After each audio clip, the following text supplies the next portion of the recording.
सखिया याद दिवावत रहियो, समय पाय के दशा हमारी कबहुक जुगल सो कहियो।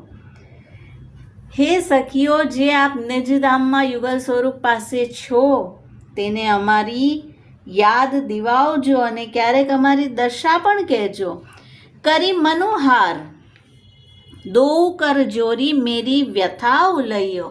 આપ કહેજો કે હે પ્રભુ, હે શ્રી પ્યારીજુ, આપનો એક જીવ ભૂતલ પર રહેલો છે, જે વ્યથા છે તે કહેજો। અને જો કछु ક્રોધ કરે તા ઉપર બિનતી કરી કરી સહ્યો। જો યુગલ સ્વરૂપ નારાજ થઈ જાય, ક્રોધ કરે તો આપ તે સહી લેજો, પણ બિનતી કરતા રહેજો। કેલી કાજ અરુ કોપ સમય તેજી સુખ મેં રૂખ લઈયો। જ્યારે યુગલ સ્વરૂપ લીલા કરી રહ્યા હોય અથવા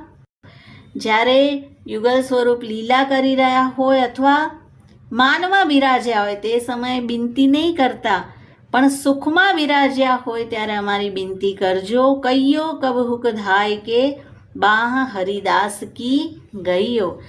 કહેજો કે હવે આપનો આ નિજ સેવક છે, ભૂતલ પર છે, અને પ્રભુજી હવે ફરીથી તેને તેના મૂળ સ્થાનની આપ પ્રાપ્તિ કરાવો।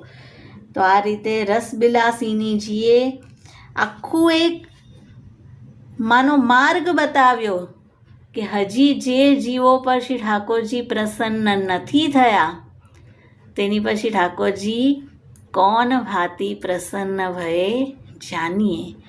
શ્રી વલ્લભાધીશ કી જય, શ્રી સાईंजी परम दयाल की जय, 84-252 वैष्णव की जय।